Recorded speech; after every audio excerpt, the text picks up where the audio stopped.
So things are starting to heat up a little bit now.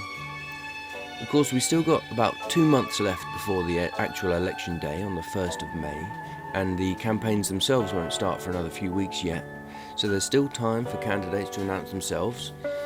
But of course, with so much going on recently and continuing, which have been so disruptive and unpopular, all emanating out of the county council in recent times, people are of course starting to pay more attention and anticipate how things are starting to shape up. And I thought I would take this time just to take a quick look back through some of this huge amount of documented evidence which I've gathered, all surrounding the Mill Road Bridge TRO. And honestly, I have so much here that I've barely even begun to get it into proper order. But in this video, I just thought it'd be a good idea to just look back through some of the recent highlights of this debacle. And without wanting to go back into the whole thing again, talking about the legal challenge and the grounds for review, etc., I do, of course, recognise that this is going to be one of the key issues in a lot of people's minds when voting in Romsey and Petersfield. So in this video, I'm going to be remembering the Mill Road TRO and associated calamitous debauchery of process which must have been carried out behind the scenes in order to force it through committee, and which is why it's still not fully functioning, and it is on its way to yet another High Court hearing in judicial review in June. Whew. My head's starting to scramble just writing this intro. This has had to have been one of the most troublesome and problematic things which the council has ever tried to do in recent times. Although, saying that, this particular council that we've had for the last 4 or 5 years has passed so many terrible decisions that there must be quite a few contenders for that trophy. But for now, let's just focus on Mill Road. And so, to save us from falling properly into the abyss here, let us begin this whistle-stop tour of shambles with the moment that the council decided, in a backroom private meeting, off the record I might add, to submit to the previous judicial review claim and decide to quash the last order by consent.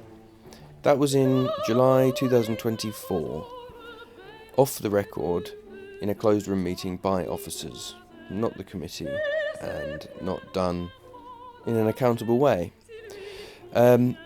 But that's obviously beside the point. So no sooner had it been announced that the council had consented to quash because their previous botched effort turned out to be unlawful, did they suddenly announce another TRO, exactly the same as the last TRO, but with slightly adapted wording. And there would be another consultation over it, which of course ignited the whole thing all over again. Son of a... And in the summer holidays as well. What can men do against such reckless hate? Well, although it was in the summer holidays, the response was surprisingly quick.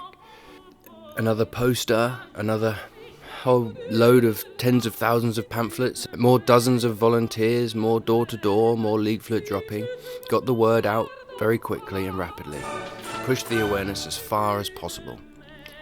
And at the same time as that, the Mill Road Traders Association launched their own petition to run alongside it because, frankly, and who could blame them, they do not trust the council to conduct an honest consultation over anything.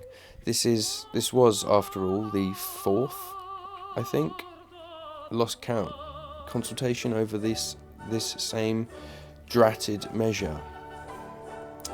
The results of the consultation were roughly 2,000 showing in favour and 1,800 showing opposed, which was a marked difference from the earlier, far more contentious consultation of 2022, in which only 1,982 responded at all, and from which they derived the totally bunkum, bogus, and now infamous statistic of 72% of the public wanting the TRO.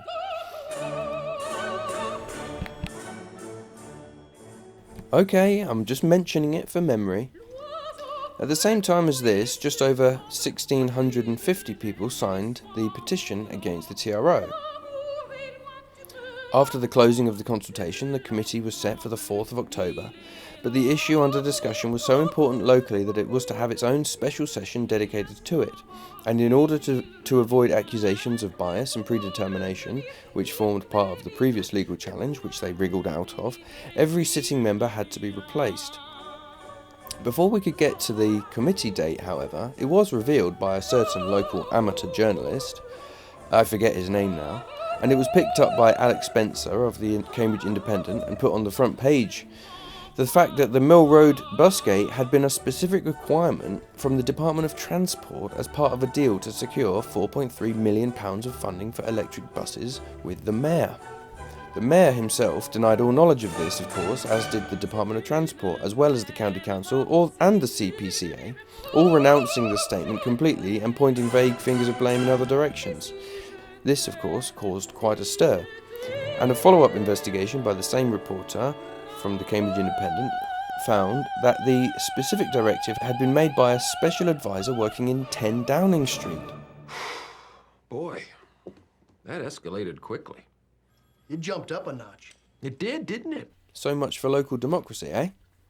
So anyway, by the time the day came round for the committee to meet and vote, the puppet politicians who were there on the committee put up an admirable effort to create the pretense of debating the issue and seeming to show concern over the issue of the blue badge holders, which was absolutely agonising to watch, going round and round uncertainly for nearly 45 minutes and getting no clear answer as to how the busgate would not discriminate against disabled residents, but then they voted for it anyway. We also heard from the Traders Association that had run a straw poll the previous day in which 95% of traders expressed fear and worry over the TRO. We went out yesterday, asked 90 traders to see what they're thinking of the breach closure. And from 90 people, 80, I was going to give you this, which shows 85 of those traders, they said they don't want the bridge to close because they say if it closes, it's going to hurt their business and they're going to move. But then Councillor Bradnam concluded by saying that they had heard earlier from the traders about the positive effects for business the TRO would bring. We've had representations from business owners in Mill Road who've said how much they would appreciate the busgate being installed. So I don't know where she was sitting during the whole thing. And then this guy, he went in there to point out the clear discrepancy in the officer's report of including the previous consultation from 2022 with its 72%, which represents no more than 1,440 people, yet for some reason they had completely ignored the more recent petition which outweighed it with 1,650 signatures. Funny that. We've gone into quite keen detail about the 2022 consultation, which was what was used to justify that decision. The 72% of respondents in favour, right? Now, at this point, I'd like to include an omission from this report, something which has actually been left off, is that more recently than this, there was a petition which ran from the 9th of August until the 13th of September, last month, which gained 1,650 odd signatures, specifically saying no to the TRO, and that's more people than is represented in this number here. And so I just think if you're going to be shown this statistic, you should also be shown this one next to it, don't you think? And because if you're going to cherry pick the data which you include and siphon off the rest, isn't that the definition of bias?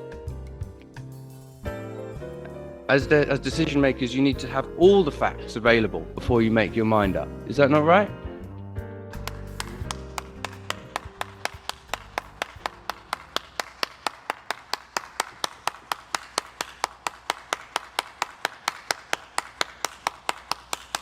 Thank you. You've said that you produced a petition, but it doesn't look as if it was submitted to this committee because it did not come up under item 2 of our agenda. And I think that would have been that's a shame. It would have. I don't know why you didn't submit it for this committee. I can give you the answer to that as well. It turns out that the council have got a policy. I forgot the name on the number of it, but basically petitions which are specifically to do with TROs get dealt with in a different way. And so when the petition closed last month, we received an email with the results and things, basically saying that it would be taken off to the side and considered by the officers and it wouldn't go to the committee. Okay. Now that's not my fault. So we have received the petition, it's just dealt with in a different format. Yeah, and it wasn't included in the officers' report. Okay. The reason they gave is because there is a convenient clause in their constitution which means that petitions regarding TROs don't have to come to committee but get considered by officers behind the scenes. Oh, how convenient! But then it was pointed out by Councillor Count that the same committee had just been shown a petition from Ely about a TRO that very same week, and they considered it. So what's that all about? I think I can smell shite. It's come to my attention that on this week, the H&T committee reconsidered the TRO to do with the 20-mile-per-hour speed limit in Ely.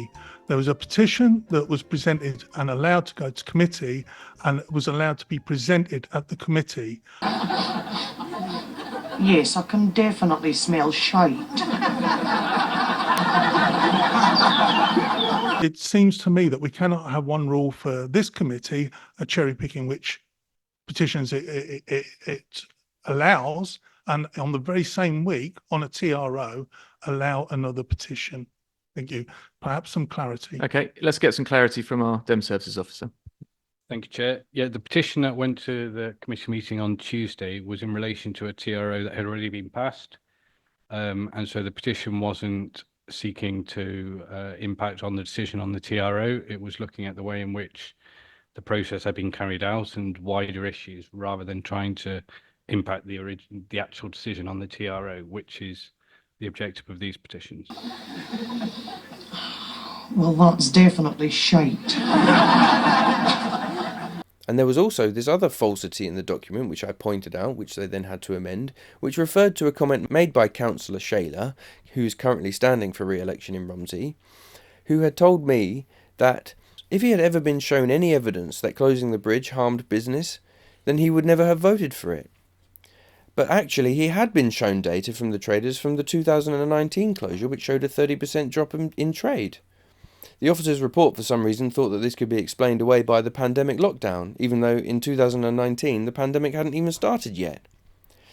Next to the bit that says economic impact on businesses, I was actually quite amazed by this, but it says it is important to realise that this was carried out during a time of incredible stress for the country during a pandemic, right? That's what it says. But I was careful to point this out, and it actually says it right there on the page next to it. Mill Road traders conducted a survey during the 2019 closure, which showed a 30% drop of business. That's 2019. That's not during the pandemic. So the response to that is obviously wrong. And I just wonder how that's even there. Can we acknowledge this? Do you even know what a jelly beanie is? To confirm, members should disregard that comment when making their decision. Anyway, let's not dwell. We have a lot to get through. The TRO was passed with unanimous approval from the Liberal Labour puppets, with Stephen Ferguson even going as far as to make a whipping motion with his hand as if to highlight the absurdity of the whole thing, which unfortunately was just off camera at the time, so isn't seen in this video, but was witnessed and pointed out by Steve Count, and I saw it as well as others in the room. Councillor Ferguson. Or Councillor Hay. Chair, I've raised this before. Councillor Ferguson is simply incapable of behaving at committee and at full council. You just went with. I mean, it's sad to see that. It really is. You cannot control yourself. We're in the middle of a vote. Thank you. Whoppa! What's whoppa? You know, whipped. Whoppa! It's not whipped. Whipped is whoosh. That's what I did. Whoppa! You can't do anything. And that, as they say, was that. And there may be certain councillors who want to deny the fact that they're all whipped, but really, we all know what the reality of the situation is. So, the TRO was passed. And no sooner had the TRO been announced that the new group, Friends of Mill Road Bridge 2, formed out of the remnants of the previous group, Friends of Mill Road Bridge, who had taken the council to court the first time, and began to prepare the papers for the new legal challenge which was to come. However, as I'm sure you are yourself by now aware, things regarding the Mill Road TRO are never that straightforward. Before the date that the TRO was due to be legally made, an ANPR camera was spotted being installed by the bridge. The traders then went out and formed an angry mob around the workman and hassled him, saying that it was unlawful that he wasn't allowed to put the camera up before the date of the TRO. And the workman backed down and took the fuse from the camera, saying that it was inoperative, and he left. but that didn't stop some other anonymous member of the public cutting the wire anyway, just to be sure. As the legal papers were being meticulously prepared by the legal team, before the time arrived for them to be filed in the courts, the council had scheduled the works to begin on the bridge to build the new bus gate. So then, another group formed, so incensed by the council's obvious contempt and disregard for due process of law, they formed their own protests to block the construction of the bus gate from happening at all. Here we go. We're going to lift it off here. Just like to get on with the job that I'm paid to do. Yeah, we'd like to start. Okay. Tom, take it off. Interesting. Take it off. And look, of course, you've got a queue of traffic. This guy's not happy. I'm not in a temper at all, sir. I get paid no matter what. This lasted for about 4 nights, when the council changed tack and just bludgeoned the works to completion during the day by working around the clock, upsetting everyone who had been told that the works would only be taking place at night to avoid disruption. They're doing it. That's where we were standing last night. In response to the protests, the absolute wallies known as Mill Road for People decided to make a counter-demonstration by pretending to be kind and considerate people and baking a cake for the workmen. Ugh. And in the meantime, the spokesperson for Mill Road for People went on the radio to highlight for everybody on the record exactly the reason why this group is so contemptible and hated by so many people beyond their very narrow sphere. And I'll just play you the whole segment. Katie Hawkes is the vice chair of another community group, Mill Road for People, which supports that almost closure of the Mill Road Bridge. Katie, good morning. Good morning. What do you make of this development? Right, well, first of all, can I say that Mr. Bunnell neither lives nor works near Mill Road. I'm shocked that he still wants to waste yet more public money. They've already wasted £72,000 of our taxpayers' money for nothing in order to pursue his favourite hobby of conspiracy theories. Okay, I mean, Katie, just to interject and say, in fact, I think if you live right on Mill Road, are you not less likely to drive along it? I mean, it's perfectly reasonable for somebody who lives far away from a street to object to its closure. Right. He doesn't use Mill Road. I mean, he doesn't need to get from Shelford to the centre of town by Mill Road. So anyway, but that's a red herring.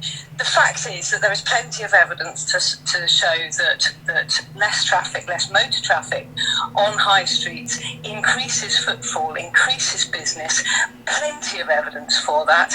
This is a very popular decision. We've had several consultations and local elections, which have all returned results in favour of traffic reduction. This is a genuinely popular decision, and these people are vexatious litigants and time wasters and wasters of public money. And yet their last legal challenge, it was successful, more or less. It was taken down by, it was not quashed by the courts. It wasn't quashed by the court, but the county council decided not to fight it. You said, right, yeah, you did say it was quashed by the courts, which it wasn't. The county council went to review. They decided that it was actually going to be quicker if they took it down and reviewed it and put it up again, which is what they've done. They followed all the statutory guidelines. There really is no cause for complaint, and it was time just to get on with reducing traffic on Mill Road. You sound really bothered by this. Do you worry that the TRO is not going to happen now? I don't worry that it's not going to happen, but do worry that more public money is being spent on unnecessary legal fees, which gets nobody anywhere. Okay, I mean, I suppose that's why I'm angry. This is a public waste of money. Or it's people fighting for what they believe in. You know, it's five people and a dog who don't live on Mill Road fighting for what they fantasise about. Katie, thank you for your time. Katie Hawkes, the Vice Chair of Mill Road for People. And then she was in the paper in clear black and white stating that the works were not related to the bus gate or the TRO. If she thought that these works were not anything to do with installing a bus gate, then I'm afraid I don't know what to say to her. I'm also reminded, at this point, of a guy who was at an earlier demonstration on the bridge back in September, which had been organised by Mill Road for People in favour of the bus gate, in which one of the main organisers, who can be seen here wearing a high-vis, turned out to be from a consultancy company which advises councils on developments and streetscapes and what have you. And when somebody pointed this out on social media, he threatened to sue them. So I don't know what the hell was going on with that. But it is also worth noting that Dave Bagent, the Romsey councillor and bridge closure champion, used to be, and possibly still is, a member of Extinction Rebellion, the ones who used to block roads, as was Katie Hawke from Mill Road for People, both of them still obviously determined to block roads in any way that they can. I would also like to include here an anonymous anecdote that was shared with me, which told me that Katie Hawkes was once caught letting down someone's car tyre as a form of direct action against climate change. I'm only pointing these out so that you can see the kind of crazy people who are there advocating to close this bridge and have actually managed to get their way. And while I'm on the subject of crazy people who have campaigned to ruin Mill Road for everyone, Liz Walter from Mill Road for People circulated a lie about the independent candidate during the 2024 local election in which I stood, in order to smear my name and damage my chances of being elected, something which is, in actual fact, a crime proscribed by law. When I called her out in public, she remained silent, and when I asked for an apology, she gave none, and to this day she hasn't addressed this. Obviously, she never will. Oh yeah, and while we're talking about the hypocrites of this godforsaken campaign, which was paid for by central government and carried out by puppet councillors and campaigned for by disgusting and disreputable antisocial activists in the local community, how many times was it argued during the whole campaign by people who wanted the bridge closed that Mill Road is not a through road, even though it obviously is? Their argument is that it should not be, and it was never intended to be one. Well, not more than 3 months have passed since the bridge was voted to be closed, and now the GCP and Camcycle have announced their new intentions to run the Fulbourn Greenway directly down the entire length of it. Fuck. So obviously, they don't mind it being a through road, it's just they only want it to be a bicycle through road. Well, that wasn't in the statement of reasons, was it? Although terribly predictable, I must say. So you can see why I haven't been in much of a rush to revisit all of this crazy nonsense and write the next book. So much has happened, and this story has been just steeped in the highest levels of absolute bullshit. Quite honestly, it boggles the mind and it hurts to think about. And so let's just remind ourselves what the purpose of closing the bridge for was at all. So what was it all for?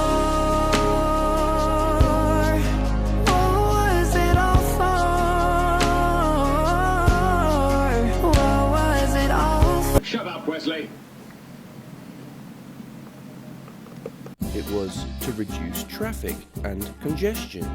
So this is for all the lovely people who think that Mill Road bridge closure doesn't affect the side streets coming down onto Coldham's lane. So here we have the traffic going past my previously almost silent house.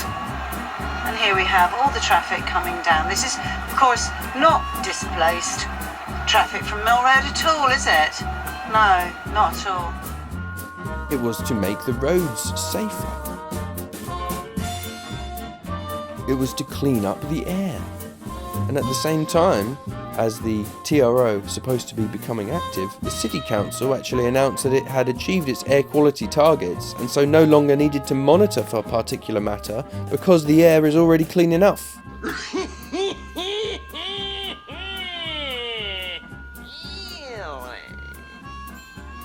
Also, by convenient coincidence, at the same time that the bridge works were being carried out, which diverted traffic to all other routes, the Coldham's Lane traffic sensor conveniently stopped working.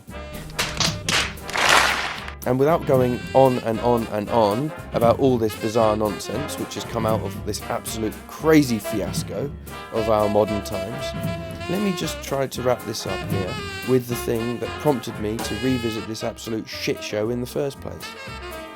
As mentioned at the start of this video, things are starting to heat up in anticipation of the upcoming election, and Phil Rogers, local political commentator and well-regarded statsman, has put out his list of candidates which also in this case, includes his personal predictions of who might win in each ward. So here's the list of candidates, which you can find on his Twitter feed, and here are the predictions on the right. Now, this is the thing which I found interesting, which I think is markedly different from all previous years in Romsey, and is quite remarkable when you think about the voting history of the place. And someone like Phil Rogers is surely familiar with the politics of Cambridge after so many years, analysing them. For his prediction of Romsey, he's not given it yet. Why? Why not? I would have thought, one would think that normally the prediction for Romsey is one of the first ones you write down. It's simple, and then normally it's a no-brainer. Romsey always votes for Labour, that's a given. So what has caused Phil to hesitate here?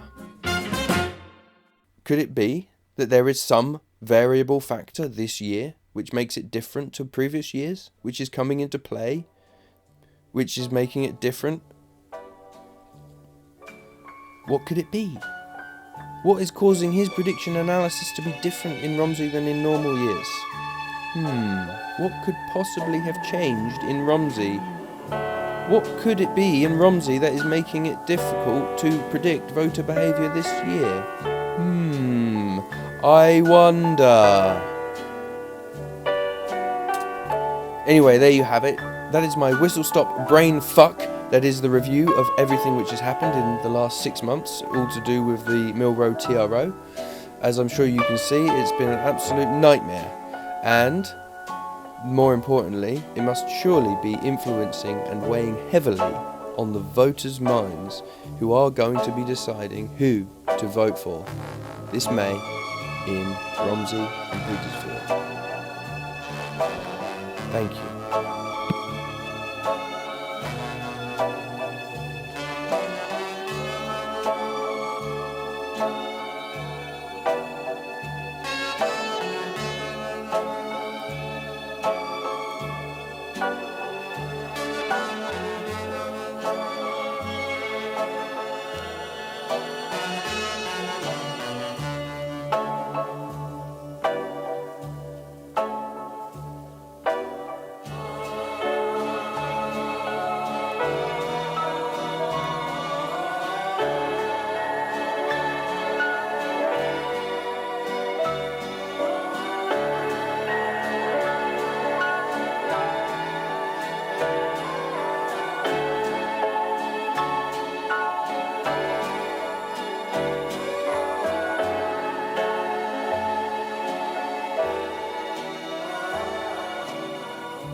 Well, there you go, folks. That's it. I did try to keep this one short, but it's impossible to contain this story. So bloated and bilious is it. It's bulging. You just touch it and it bursts. And all of this horrible nonsense just pours out. But that's where we are. That's where we've been. That's what we've come through. And of course now, where are we at? There is...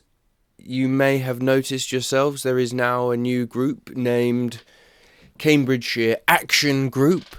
They're actually meeting on the bridge tomorrow to gather volunteers, and obviously everything is gearing towards the May election, which is coming. Also, tomorrow is supposedly the first date that the council are going to start issuing fines for real on the bridge, although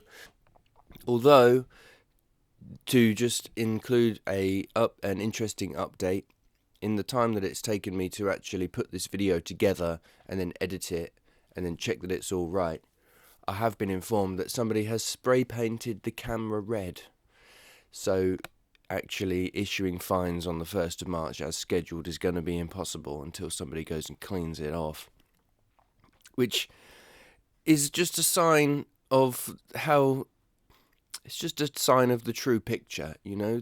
The people are just not going to stand for it. And I wonder whether they're even going to be able to activate the camera at all. Every time they say they're going to start issuing fines, someone's going to cut the wire, colour it red, put a sticker over the lens, just do something to scupper the plans of the council. And what do you expect? You know, what do you expect? You think that people are just going to roll over and take it? It's too easy. And until the council actually put it out of reach with a big cage around it, it's going to keep happening probably. Anyway, so now the only thing left for it, guys, is to get involved with the things that you're passionate about. Pay attention to what's going on. We've got 2 months left until the election. This could change everything. If you are against the Mill Road Bridge closure, then vote for the candidate who represents your values. If you are against the destruction of the Coton Orchard, vote for the candidate who represents your values. Ask the candidates what it is that they are going to be promoting, what they are standing for. It's a pretty straightforward rule of thumb by now. We know the answer. I'm not going to say it out loud, but it's your choice to make. You've seen what they've done for the last 4 years. You remember the congestion charge. You know about the GCP by now. And you know what the mayor, the Labour mayor was all about, what the Labour City Council are all about. You know what the difference between Labour and, you know what the difference between red, yellow and blue are at the moment. As far as I can see, there aren't any independent candidates standing this time, which is probably for the best. But it's your democracy, guys, and this is your chance. So never forget, people died for your right to vote. And if you do not vote, then you may be killed, metaphorically, or maybe even literally one day. Who knows? But let's take this seriously. Don't sit on your bum. Don't sit this one out. Get out and vote.